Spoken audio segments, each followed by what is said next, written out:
en chambre stérile, pour une durée indéterminée, bien sûr. La seule question que tout le monde se pose, pourquoi? C'est une question à laquelle, en fait, personne ne peut nous répondre. On ne sait pas pourquoi. On ne subit pas une cure de chimiothérapie aussi importante sans avoir des complications à côté. On a pu rentrer à la maison. Elle avait plus du tout ses cheveux. Il lui restait 3 petits brins de cheveux à l'arrière de sa tête. Et là, elle m'a dit, maman, tu m'avais promis que quand mon traitement serait fini, on ferait la boule à zéro, complète. Et donc elle m'a dit, bah c'est aujourd'hui. Et donc elle m'a demandé de lui raser la tête. Je lui avais déjà enlevé tous ses cheveux, donc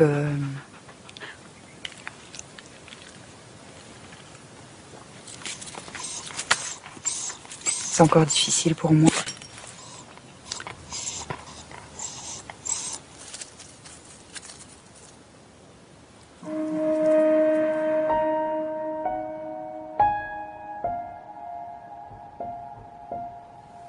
Plusieurs fois, elle a baissé les bras, face à la souffrance, tout simplement. Je l'ai vue partir 2 fois, dans des moments où on était seuls, toutes les deux. Ça a été des moments très très forts, très douloureux. Mais elle s'accrochait à tout. Et finalement, elle a été même plus forte que nous. Et c'est cette force-là qu'ont les enfants, J'aurais jamais soupçonné. Et à la rencontre avec tous les enfants dans le service, c'est un service très difficile, service fermé. On a donné un peu d'amour aux enfants qu'on croisait. Il y en a qui sont partis, qui n'ont pas pu, ou qu'on n'a pas pu sauver parce que trop malade, trop atteint. Au départ, la mère se sent entièrement responsable de la maladie. Mais néanmoins, les questions se posent. Ce qui veut dire aussi qu'on n'est pas à l'abri. Jamais. Malgré, entre guillemets, la vie saine qu'on pense avoir.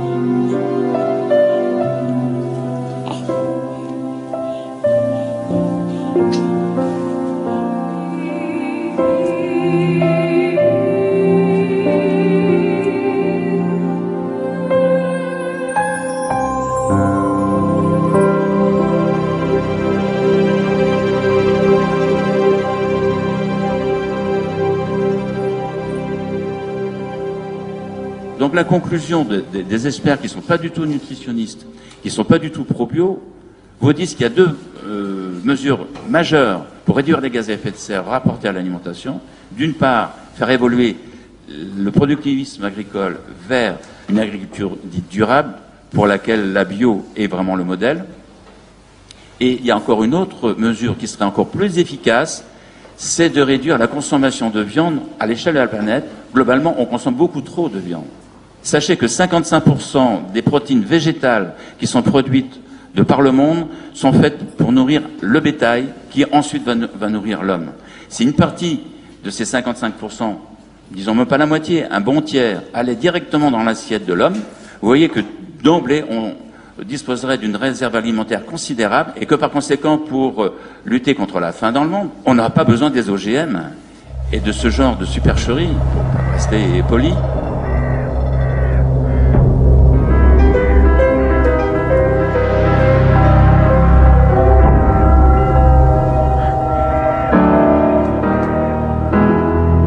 Qu'est-ce que c'est l'équilibre, en fait, entre les viandes et les légumes? L'équilibre, c'est de trouver des équivalences en termes de qualité pour les protéines avec d'autres produits que les produits animaux.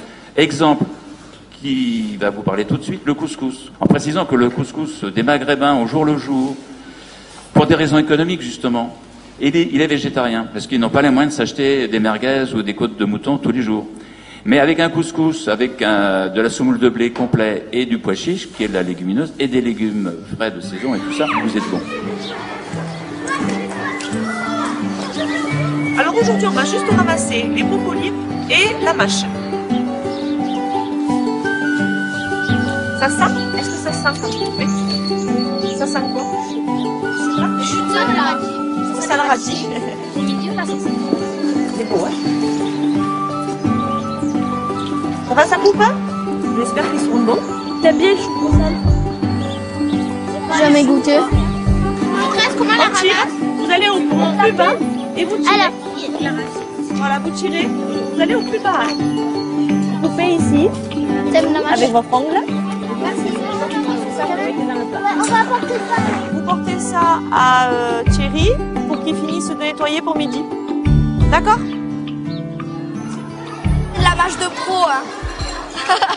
Il dit, ah si, je suis souvent dans le jardin et tout. On fait, oui, t'es souvent dans le jardin. C'est bien que tu sois dans le jardin, mais après, faut travailler dans le jardin. Oui.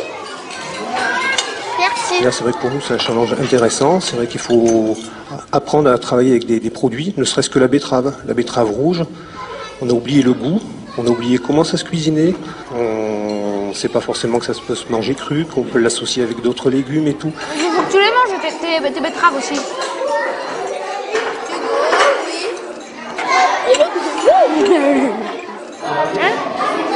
Elles sont crues. Sur Barjac, on sort quand même entre 200 et 220 couverts jour. Donc je veux dire, on est quand même, les fournisseurs sont quand même assez présents maintenant. Ils connaissent la démarche, c'est pas ponctuel. Ça fait 6 mois que ça dure. Ça va durer, j'espère, dans le temps. J'ai lu qu'il y avait 80% de Français qui plébiscitent le bio, mais malheureusement, du fait du prix plus élevé, très peu de personnes achètent du bio. Mais sachez qu'en moyenne, pour certains produits, pour beaucoup de produits issus de l'agro-industrie intensive, on pourrait multiplier par 2, 3, voire un facteur 4 le prix indiqué sur l'étiquette. Les subventions que l'on va donner généreusement pour inciter à produire d'une certaine manière, les coûts de la dépollution, les coûts sanitaires que ça peut engendrer, etc. Les coûts économiques aussi, quand on produit de trop, les coûts chutent et donc on nous réclame des montants compensatoires. Tous ces coûts-là sont externalisés, c'est-à-dire ils ne sont pas portés sur l'étiquette, mais ils sont déplacés vers vos impôts. Donc si on remettait sur l'étiquette ce qu'il coûte vraiment, du coup, les produits qui paraissent pas chers seraient beaucoup plus chers qu'un produit bio. Et ça, il faut absolument le dire haut et fort. Voilà, il y a un an, moi le bio, c'était pas trop notre tasse de thé, quoi. Hein. Et puis, on s'est mis un petit peu dans le truc en se disant, on va jouer le jeu. On mange tout aussi bien, ça c'est sûr, il n'y a pas de souci. On s'aperçoit aussi qu'au niveau des enfants, il y a une éducation au goût. Alors, on est loin de tout manger en bio. Ce qui est sûr, c'est que le bio, on peut y aller facilement. Ça coûte pas plus cher ni quoi que ce soit. Juste de se dire, effectivement, essayer de faire attention à ce qu'on mange. C'est avant tout une prise de conscience. Pour donner quelques nouvelles de l'évolution quand même sur Barjac de notre aventure, il y a effectivement la restauration scolaire qui s'est mise dans un processus déjà bien prononcé d'alimentation vers le bio. Alors, c'est bon, Léo? Ah, Lise! Nous avons 3 boulangers qui ont emboîté le pas. C'est un progrès. Je crois savoir que sur le marché, le stand légumes bio a de plus en plus de succès et que sous l'arceau de la mairie, l'épicerie qui vend des produits bio, elle aussi, se développe. Moi, je prends ça aussi. Je vais prendre aussi du jus de pomme, s'il vous plaît. Oui. D'accord. J'avais pas vu que vous aviez de la confiture au citron orange. Je vais vous en prendre un pot. Alors tout est bio là sur votre stand. Oui. Ce sont des lentilles au corail que vous mettez. Oui. C'est une spécialité turque. D'accord. Oui, oui. Et alors on mange ça comment alors? Ça se mange froid et l'idéal c'est de l'enrouler dans une feuille de salade comme un âne. Je peux goûter? Allez-y. On sent bien le cumin, hein? C'est bon, hein? Ah, c'est bien parfumé, oui. Ça, c'est à quoi? À base de quoi? Ça sont des œillades pures. Ah oui, ça se voit qu'il est plus léger. Il tire plus sur le rosé que sur le rouge. Oui. C'est un vin qui plaît beaucoup l'été, quoi. Ah, un apéritif. Hein. Là, une bonne grillade, c'est le top, oui. C'est vrai. Ah oui, il est agréable. Surtout l'été. C'est en tout cas sur le frais, quoi. Je fais des vins plutôt... essayer d'extraire un maximum de fruits. J'ai perdu ma femme avec ça. J'en prends une de... De quel? De celui que je viens de goûter là. Celui-là? Ouais. On va le boire avec des grillades. Ouais. Alors moi je me pose toujours la question, en tant que viticulteur, maintenant je suis à la retraite, pour arriver à combattre le mildiou, le placro, l'odium. Quel produit vous employez? Moi j'ai une démarche un petit peu particulière parce que je travaille en biodynamie, l'agriculture biologique et puis il y a aussi la biodynamie. Et donc on utilise des plantes. Des plantes? Essentiellement des plantes qu'on utilise. Parce que quelle sorte de plantes? Essentiellement ortie, oui. prêle. Moi je trouve que le prix n'est pas excessif par rapport à du vin bio. Je voudrais que ce soit accessible à tout le monde. Je vais en reprendre un peu ou alors goûter un autre.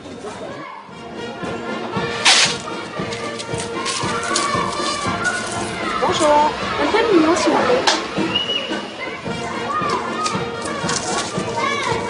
Merci. Yes. Au revoir. Au revoir.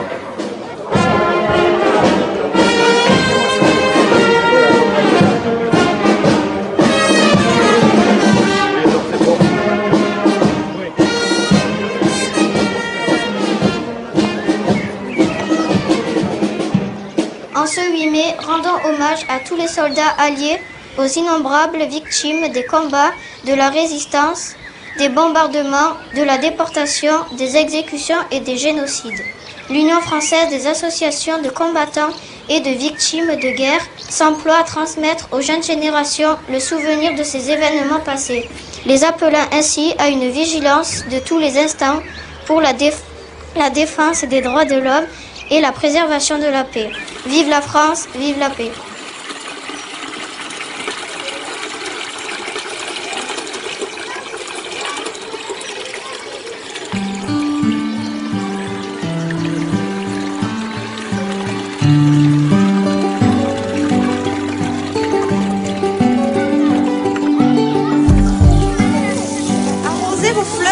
Arrosez vos fleurs. Vous allez choisir une salade chacun que vous emporterez ce soir à la maison. Et puis ensuite, on cueillera les fraises qui sont mûres.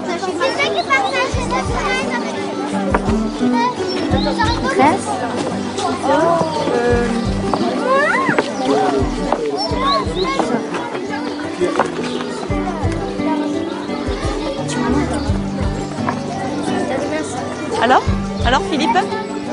Alors, elle est bonne. Elle est bonne? Jusqu'au bout, hein, n'en laisse pas surtout. Hein. Tu as raison. Hein. C'est bien, c'est bien. Tu as pris une salade, Philippe? Non? Eh bien tiens, prends le couteau, viens couper ta salade, viens. Tu n'arrives pas à la couper? Dis, tu soulèves avec ta main et tu fais le tour. Hein. Qui c'est qui n'a pas eu de salade encore là? Venez, allez, venez encore reprendre une salade là.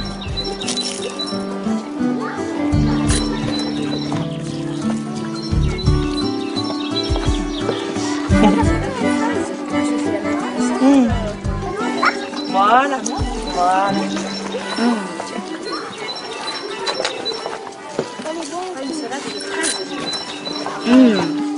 Chère madame, comme je vous l'ai précisé lors de notre conversation téléphonique concernant le lien entre pesticides et cancer, il y a deux interprétations possibles concernant la maladie de Camille.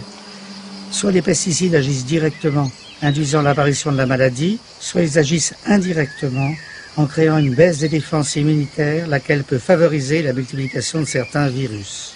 Les résultats font état d'une association positive entre le risque de cancer et l'usage par la mère pendant sa grossesse d'insecticides dans la maison. En tout état de cause, merci à Camille pour son courage. Il faut garder espoir. Professeur Dominique Belleborne. Et moi, très longtemps, j'ai utilisé des insecticides, des produits pour lutter contre les moustiques, parce que j'avais plus peur des moustiques que du reste.